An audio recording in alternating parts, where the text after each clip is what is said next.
Why was nature versus nurture important to eugenics? Imagine a world where your future, your health, and your abilities could be shaped by the genes you inherit or the environment you grow up in. This question has fascinated humans for centuries. It is at the heart of a debate that influenced a movement called eugenics. Eugenics was a belief that society could improve by controlling human reproduction. To understand why the debate about nature versus nurture mattered so much, we need to look back at its roots.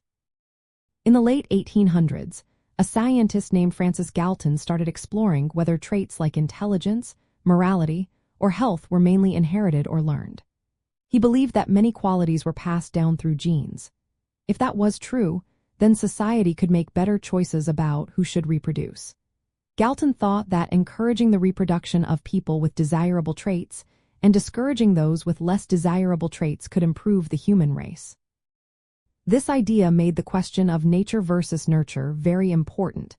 If traits were mostly inherited, then environment and upbringing might not change much. That meant social reforms like better schools or healthier living conditions might not be enough to change people's abilities or health. Eugenicists focused on genetic inheritance as the main factor.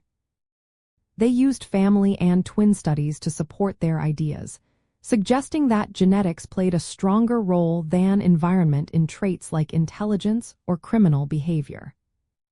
Because of this, eugenic policies often involved measures like sterilization of those considered unfit and encouraging reproduction among the fit.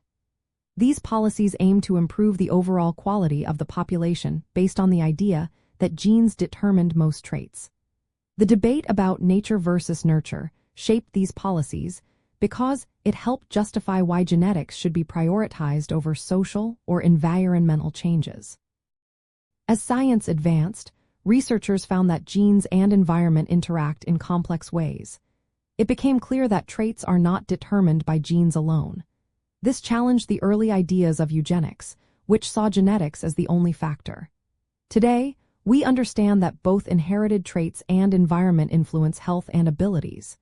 This history reminds us to be careful with how we use genetic information. Modern genetic testing and counseling focus on informed choices and ethical practices, unlike the coercive methods of the past. Recognizing the roles of both nature and nurture helps us promote health and fairness for everyone.